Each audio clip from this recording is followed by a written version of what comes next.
بسم اللہ الرحمن الرحیم۔ السلام علیکم۔ اسلام فل میں آپ سب کو خوش آمدید کہتے ہیں۔ آج کا موضوع وومنز ڈے کے حوالے سے ہماری بہنوں کے لیے بہت خاص ہے، جس میں یہ بتایا جائے گا کہ اسلام نے بہن کی عزت کا کس طرح دفاع کیا ہے اور بہن کو کیا مرتبہ اور کیا مقام عطا فرمایا ہے۔ تو چلیے چلتے ہیں اس موضوع کی طرف۔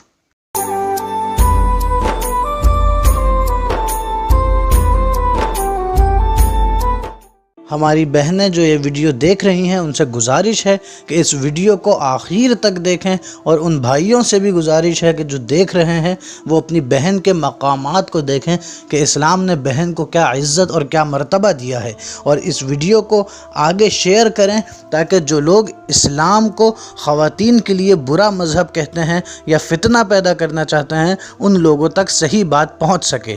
کیونکہ جیسے ہی یہ مارچ کا مہینہ شروع ہوتا ہے، 8 مارچ کو خواتین کا عالمی دن منایا جاتا ہے پوری دنیا میں، تو کچھ ایسے فتنہ پسند لوگ دور جاہلیت کی سوچ لے کر اسلام کو ایک ظالم مذہب قرار دینے کی کوشش کرتے ہیں، اور یہ بات کہتے ہیں کہ اسلام عورتوں پر بہت زیادہ سختیاں کرتا ہے، عورتوں کو پردے کی سختیاں کرتا ہے اور دیگر پابندی لگاتا ہے۔ حالانکہ اسلام نے عورت کو جو مقام جو مرتبہ عطا فرمایا ہے، اس کی تو پورے کائنات میں کسی اور نہ مذہب میں مثال ملتی ہے، نہ کسی اور کلچر میں مثال ملتی ہے۔ اسی حوالے سے ہمارا آج کا موضوع بہنوں کے حوالے سے ہے کہ اسلام نے اپنی بہنوں کو کیا عزت اور کیا مرتبہ عطا فرمایا ہے، اور اگر اسلام کو ہٹایا جائے اور پھر دیکھا جائے تو بہنوں کی کیا حیثیت اور کیا وقعت دیگر معاشروں میں اور اسلام کے علاوہ تھی۔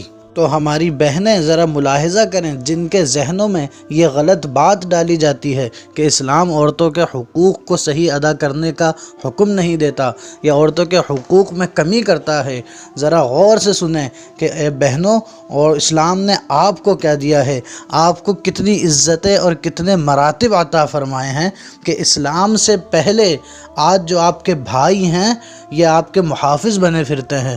آج آپ کے بھائی اگر آپ کے ساتھ ہوں تو آپ سمجھتے ہیں کہ آپ محفوظ ہیں، آپ اپنے بھائیوں کو اپنے امان سمجھتے ہیں، آپ خود کو اپنے بھائیوں کے ساتھ محفوظ سمجھتی ہیں، جبکہ اسلام سے پہلے معاملہ کیا تھا؟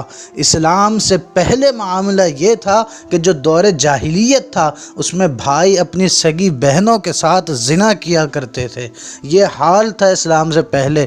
بہنوں، تمہاری عزت کا، تمہاری عصمت کا، کہ اپنے بھائی سے تمہاری عزت محفوظ نہیں تھی، یہ حال تھا بہنوں کا۔ مگر اسلام نے کیا عطا فرما دیا؟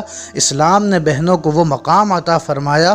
سورہ محمد کی آیت نمبر 22 اور 23 میں اللہ تبارک و تعالی فرماتا ہے، جس کا ترجمہ ہے، اور کیا تمہارے یہ لچھن نظر آتے ہیں کہ تمہیں حکومت ملے تو زمین میں فساد پھیلاؤ اور اپنے رشتے کاٹ دو۔ اب یہاں جو رشتے کاٹ دو اللہ تعالیٰ نے فرمایا، اسی کے ساتھ اللہ تعالیٰ نے فرمایا کہ یہ ہیں وہ لوگ جن پر اللہ تعالیٰ نے لعنت کی ہے۔ کس پر لعنت کی ہے؟ رشتے کاٹنے والوں پر۔ اور اس کی تمام تفاسیر جو تاریخ اسلام میں لکھی گئی ہیں، ہر تفسیر میں یہ ہے کہ اس سے مراد وہ رشتے، سگے رشتے کاٹ دینا ہے، جیسے کہ بھائی بہن کا رشتہ، ماں بیٹی کا رشتہ، دادا دادی نانا نانی کا رشتہ۔ تو دیکھیں بہنوں کہ اللہ تعالیٰ نے پھر آپ کی عزت کی، آپ کے وقار کی، آپ کے منصب کی اور آپ کے رشتے کی کتنی قدر و منزلت بڑھا دی کہ جو شخص، اگر کوئی بھائی ہے وہ اپنی بہن سے رشتہ توڑے گا تو اللہ تعالیٰ اسے اتنا سخت عذاب دے گا کہ اللہ تعالیٰ اس پہ لعنت کرتا ہے۔ لعنت کا مطلب کیا ہے؟ کہ اللہ تعالیٰ اسے اپنی رحمت سے دور کر دیتا ہے۔ دور کس وجہ سے کرتا ہے؟ کہ اس نے اپنی بہن کا خیال نہیں رکھا، اس نے اپنی بہن کے ساتھ رشتہ نہیں نبھایا، اپنی بہن سے قطع تعلق کیا، جس پر ایک واقعہ علامہ ابو اللیث سمرقندی رحمۃ اللہ تعالیٰ علیہ فرماتے ہیں کہ 2 دوست تھے۔ ایک دوست تھا بہت زیادہ نیک، اتنا نیک تھا کہ اس نے اپنی سکونت، اپنا قیام خانہ کعبہ میں جا کے کروا لیا، خانہ کعبہ میں رہنے لگا، ہر وقت طواف میں لگا رہتا، اللہ تعالیٰ کی عبادتوں میں لگا رہتا، نماز میں لگا رہتا، دن بھر روزے سے رہتا، ہر وقت قرآن کی تلاوتیں کرتے رہتا، اور اسی کا ایک دوست تھا، اس دوست نے کچھ امانت رکھوائی اس نیک جو شخص تھا اس کے پاس، اور اس کی نیکی دیکھیں کہ کتنا نیک تھا، ہر وقت اللہ کی عبادت میں مصروف ہے، اور اللہ کی عبادت کے لیے اپنا شہر اپنا وطن سب چھوڑ کے خانہ کعبہ میں آ کے رہنے لگا، اتنا نیک شخص، اور دوست نے اس کے پاس امانت رکھوائی، ہر کوئی اس کے پاس اپنی امانت رکھوا کے جاتا، اسے بڑا نیک سمجھتا، بہت زیادہ اس کو سمجھا جاتا، جانا جاتا کہ یہ بڑا نیک شخص ہے، کوئی بڑا پہنچا ہوا شخص ہے، ہر وقت اللہ کی عبادت کرتا ہے، ہر وقت طواف میں رہتا ہے۔ پھر اس کا انتقال ہو گیا، اس کا دوست واپس آیا پوچھتے ہوئے لوگوں سے کہ یہ کہاں ہے۔ اس کے دوست کو پتہ چلا کہ میرے نیک دوست کا تو انتقال ہو گیا ہے، اس نے اپنی امانت لینی تھی، گیا اس کے دوستوں سے پوچھا، لوگوں سے پوچھا کہ کہاں ہے یہ، سب نے بتایا انتقال کر گیا۔ اس نے پوچھا کہ میری امانت تھی اس کے پاس، میری امانت کا کیا ہوا؟ کسی کو علم نہیں کہ اس کی امانت کہاں ہے۔ اب جہاں یہ شخص نیک عبادت کرتا تھا وہاں یہ اس کا دوست جا کے بیٹھنے لگا کہ کوئی ہو سکتا ہے اس کا جاننے والا آئے، کوئی اس کا عزیز آئے جو پتہ بتا دے کہ یہ دوست کہاں تھا، کہاں رہتا تھا، تاکہ امانت کا پتہ چل جائے جو اس کے دوست نے رکھوائی تھی۔ اب کیا ہوا کہ امام مالک بن دینار رحمۃ اللہ تعالیٰ علیہ، بہت مشہور بزرگ، بہت عظیم ولی اللہ، یہ آئے، انہوں نے پوچھا اس شخص سے کہ تو یہاں کیا کرتا ہے؟ اس شخص نے کہانی بتائی کہ میرا ایک دوست تھا، بڑا نیک، ہر وقت اللہ کی عبادت کرتا رہتا تھا، اب اس کا انتقال ہو گیا ہے، مگر میری امانتیں ہیں اس کے پاس۔ جب مالک بن دینار رحمۃ اللہ تعالیٰ علیہ نے اس شخص کی اتنی بے چینی اور بے قراری دیکھی تو اس شخص سے کہا کہ جب یہاں بالکل خالی ہو جائے جگہ، یعنی رات کے وقت، تہجد کے وقت، جب مطاف میں لوگ بہت کم ہو، کہا اس وقت تم آنا اور رکن اسود اور مقام ابراہیمی کے درمیان اپنے دوست کا نام لینا زور سے، اگر جواب آ جائے تو سمجھ لینا کہ واقعی تمہارا دوست بہت نیک تھا، اور اگر جواب نہ آئے تو پھر مجھے بتانا۔ پھر یہی ہوا، وہ شخص رات کے وقت وہیں جا کے دیکھا اس نے رکن اسود اور مقام ابراہیمی کے درمیان، اور آواز دی اپنے دوست کو، بار بار آواز دی مگر کوئی جواب نہ آیا۔ اگلے دن یہ شخص حضرت مالک بن دینار رحمۃ اللہ تعالیٰ علیہ کے پاس گیا اور کہا کہ یہی واقعہ ہوا کہ میں گیا رات بھر مگر مجھے کوئی جواب نہیں ملا، میں نے آواز دی اپنے دوست کو۔ مالک بن دینار رحمۃ اللہ تعالیٰ علیہ افسردہ ہو گئے اور کہا انا للہ و انا الیہ راجعون۔ اس شخص نے پوچھا کہ آپ کے اس بات کرنے کا کیا مقصد ہے، آپ کے غمگین ہونے کا کیا مقصد ہے؟ تو مالک بن دینار رحمۃ اللہ تعالیٰ علیہ نے فرمایا کہ اللہ تعالیٰ کے جو نیک بندے ہوتے ہیں ان کی روح کو اللہ تعالیٰ اس مقام کے درمیان جمع کرتا ہے، اگر جواب نہیں آیا اس کا مطلب سمجھ لو کہ تمہارا دوست اللہ کے عذاب میں جکڑا ہوا ہے۔ پھر امام مالک رحمۃ اللہ تعالیٰ علیہ نے اس سے فرمایا کہ تم واپس یمن چلے جاؤ اور وہاں پہ مقام ہے شاہ بربوت، وہاں جا کر آواز دینا، اگر تمہارے دوست نے جواب دے دیا تو پھر وہاں سے تمہاری امانت پتہ چل جائے گی کہ کہاں ہے، کیونکہ وہاں پہ جن کو عذاب دیا جاتا ہے ان کی روحیں جمع ہوتی ہیں۔ اس شخص نے پھر یہی کیا کہ وہ وہاں گیا اور آواز دی اپنے دوست کو، دوست کا جواب آ گیا وہاں سے۔ اس دوست نے اس شخص سے اپنی امانت پوچھی کہ میری امانت کہاں رکھی ہے؟ اس مرے ہوئے بندے نے جس کو عذاب ہو رہا تھا بتا دیا کہ تیری امانت فلاں جگہ میں نے دفن کی ہے، وہاں سے نکال لینا۔ اب یہ شخص جو دوست تھا بڑا پریشان تھا، یہ تو بڑا نیک و کار اللہ کی عبادت گزار حتیٰ کہ حرم میں رہنے والا بندہ تھا، پھر اس کے ساتھ یہ معاملہ کہ اس کو اللہ تعالیٰ نے عذاب والے بندوں میں رکھا ہے۔ اس نے پوچھا اپنے دوست سے کہ ارے تیرے ساتھ یہ معاملہ کیا ہوا کہ تو عذاب والے بندوں میں گرفتار ہوا ہے؟ تو بہنوں میری سنو کہ اس شخص نے جواب کیا دیا، اللہ تعالیٰ نے بہنوں کا معاملہ کیسا رکھا ہے دیکھو۔ اس شخص نے جواب دیا جسے عذاب ہو رہا تھا، کہا کہ میں اللہ کی عبادت کی غرض سے یہاں خانہ کعبہ میں مکۃ المکرمہ میں آ کے بس گیا اور اللہ کی عبادت میں مشغول ہو گیا، جبکہ وہاں پیچھے میری ایک بہن تھی، نہ میں نے اس کے کھانے کی پرواہ کی، نہ اس کے رہن سہن کا خیال رکھا، اسے لاوارث چھوڑ دیا، تو اللہ تعالی نے مجھے میری بہن کا خیال نہ رکھنے کی وجہ سے عذاب میں مبتلا کر دیا اور ساری عبادتوں کو ضائع کر دیا۔ میری بہنیں دیکھیں اور سوچیں کہ اللہ نے آپ کو کیا مقام، کیا مرتبہ، کیا عزت عطا فرمائی ہے کہ کوئی اللہ کی عبادت کرے اور آپ کا حق ادا نہ کرے تو اللہ نے اپنی عبادت قبول نہیں کی، بہن کے معاملے کو آگے رکھا ہے۔ بہنیں دیکھیں کہ انہیں اسلام نے کیا مقام عطا فرمایا ہے، آج وہ اسلام سے باغی ہونے کا سوچتی ہیں اور یہ سوچتی ہیں کہ اسلام نے مردوں کو زیادہ مقام دیا ہے اور ہمیں کم دیا ہے۔ دیکھیں آپ کا مقام کیا ہے۔ آپ کی وجہ سے اگر بہن راضی نہیں ہے، بہن کے ساتھ بھائی صحیح رویہ نہ رکھے تو اللہ اسی مرد کو جہنم میں ڈالتا ہے جو بہن کے ساتھ برا رویہ رکھے۔ یہ مقام دیا ہے اسلام نے عورتوں کو۔ اسی طرح دیکھو بہنوں، تمہیں رسول اللہ صلی اللہ علیہ وسلم نے کیا مقام عطا فرمایا، اسلام نے کیا مقام عطا فرمایا کہ حضور اکرم صلی اللہ علیہ وسلم کی براہ راست تو کوئی بہن نہیں تھی مگر ایک رضائی بہن تھی، حضرت شیمہ رضی اللہ تعالیٰ عنہ۔ جب حضور مکہ تشریف لے آئے اور حضور اکرم صلی اللہ علیہ وسلم نے دین کی دعوت شروع کر دی، پھر مدینہ تشریف لے گئے، ادھر حضرت شیمہ رضی اللہ تعالیٰ عنہ کا بھی کہیں نکاح ہو گیا۔ پھر ہوا کیا؟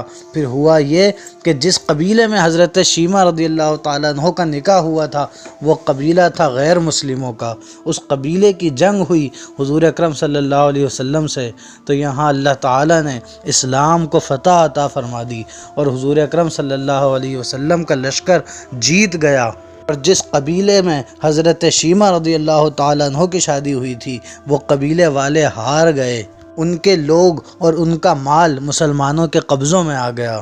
اب اس قبیلے کے تمام لوگ اپنے بندے چھڑانے کے لیے پیسے اکٹھا کرنے لگے، ایک دوسرے سے پیسے مانگتے ہیں اپنے قبیلے میں، ہر گھر میں جا کے کہتے ہیں کہ ہماری مسلمانوں سے جنگ ہوئی تھی، ہمیں شکست ہو گئی ہے، ہمارے بندے ان کے قبضے میں ہے، اب ہمیں اپنے بندے چھڑوانے ہیں تو لاؤ پیسے اکٹھے کرو۔ جب یہ قافلہ پیسے لینے کے لیے حضرت شیمہ رضی اللہ تعالیٰ عنہ کے گھر گیا تو ان کے سامنے لوگوں نے ذکر کر دیا کہ وہ محمد صلی اللہ علیہ وسلم ہیں جن سے ہماری جنگ ہوئی تھی۔ حضرت شیمہ یہ نام سن کے خوشی سے جھوم اٹھیں، کہا بند کر دو یہ پیسے جمع کرنا، اگر محمد صلی اللہ علیہ وسلم سے جنگ ہوئی تھی تو مجھے لے چلو۔ سارے لوگ حیران ہو گئے، جو بڑے بڑے قبیلے کے سردار تھے وہ حیران ہو گئے کہ ہم پیسے اکٹھا کر رہے ہیں کہ اپنے بندے چھڑائیں گے، اور یہ کہتی ہیں کہ اگر محمد صلی اللہ علیہ وسلم سے جنگ ہوئی ہے تو چھوڑ دو جمع کرنا، بلکہ مجھے لے جاؤ۔ لوگوں نے پوچھا آپ کیا کریں گی وہاں جا کے؟ تو انہوں نے کہا کہ تم نہیں جانتے کہ وہ جو محمد صلی اللہ علیہ وسلم ہیں جن سے ہمارے قبیلے کی جنگ ہوئی تھی وہ میرے بھائی ہیں۔ اب حضرت شیمہ رضی اللہ تعالیٰ عنہ حضور سے ملنے حضور اکرم صلی اللہ علیہ وسلم کے گھر کی طرف بڑھیں۔ جب گھر کی طرف بڑھیں صحابہ اکرام نے تلواریں نکال لیں، کہا اے دیہاتی عورت رک جا، جانتی نہیں یہ ہمارے سردار محمد مصطفیٰ کا گھر ہے؟ تو ان بہن کا بھی دیکھیں رویہ، ان بہن کا بھی وقار دیکھیں، ان بہن کا اپنے بھائی پہ بھروسہ دیکھیں کہ حضرت شیمہ رضی اللہ تعالیٰ عنہ نے صحابہ اکرام کی تلواروں کو جھٹک دیا، کہا تم نہیں جانتے کہ میں اپنے بھائی کے پاس جا رہی ہوں، تمہارے سردار میرے بھائی ہیں۔ یہ سن کر سارے صحابہ کرام نے اپنی تلواریں نیچے کر لیں، تلواریں کیا اپنے سر جھکا لیے کہ ارے حضور اکرم صلی اللہ علیہ وسلم کی بہن آئی ہیں۔ حضور اکرم صلی اللہ علیہ وسلم کو پیغام دیا گیا، بتایا گیا کہ ایک شیمہ نام کی عورت آئی ہے، کہتی ہے کہ آپ کی بہن ہے اور آپ سے ملنا چاہتی ہے۔ جب وہ حضور اکرم صلی اللہ علیہ وسلم کے پاس پہنچیں، حضور اکرم صلی اللہ علیہ وسلم نے دیکھیں بہن کو کیا عزت دی ہے، حضور اپنی بہن کے ادب میں کھڑے ہو گئے۔ آپ یہ نہ سوچیں کہ ایک عام آدمی کھڑا ہو گیا، ایک بھائی کھڑا ہو گیا، یہ سوچیں کہ تمام صحابہ جن پر اپنی جانیں قربان کرتے ہیں، جن کو اللہ اپنا محبوب کہتا ہے، جن کے آرام کی فکر اللہ قرآن پاک میں بیان کر کے فرماتا ہے، جو دونوں عالم کے مالک و مختار ہیں، وہ ذات اپنی بہن کے لیے کھڑی ہو رہی ہے۔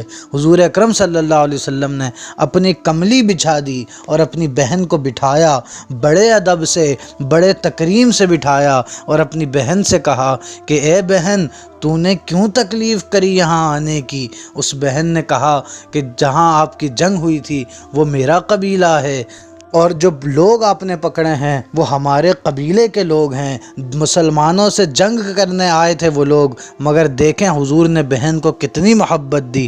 حضور نے کہا، حکم فرمایا صحابہ کو کہ تمام بندے چھوڑ دیے جائیں، جو مال غصب کیا ہے، جو مال اکٹھا ہوا ہے وہ سب مال چھوڑ دیا جائے، اور بہن سے کہا کہ اے بہن، اگر تو چاہے تو ہمیشہ یہاں رہ اپنے بھائی کے ساتھ، عزت اور تکریم کے ساتھ، اگر تو چاہے تو وہاں چلی جائے۔ تو حضرت شیمہ رضی اللہ تعالیٰ عنہ نے فرمایا کہ میں واپس جاؤں گی۔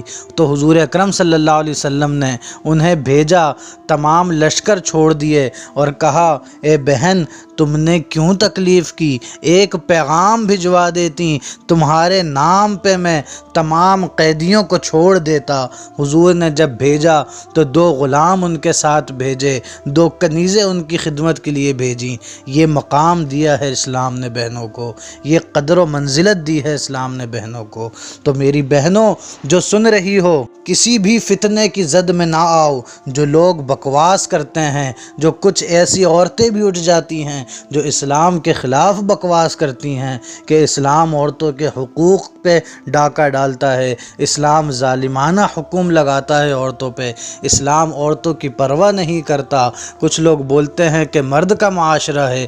ارے دیکھو اسلامی معاشرہ کیا ہے، اسلام میں بہنوں کا کیا مقام ہے، کیا عزتیں ہیں، کیا وقتیں ہیں۔ اے بہنوں، تمہاری عزت کی سلامتی بھی اسلام میں ہے، تمہارا سارا وقار بھی اسلام میں ہے، تمہارا سارا عروج بھی اسلام میں ہے۔ اگر اسلام سے نکل جاؤ تو پوری دنیا میں جا کے دیکھو کس معاشرے میں عورت کی عزت ہے۔ کیا مغربی معاشرے میں عورت کی عزت ہے؟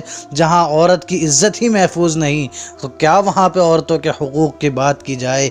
جس نے سب سے زیادہ عورتوں کے حقوق کی بات کی ہے میری بہنوں، وہ اسلام ہی ہے۔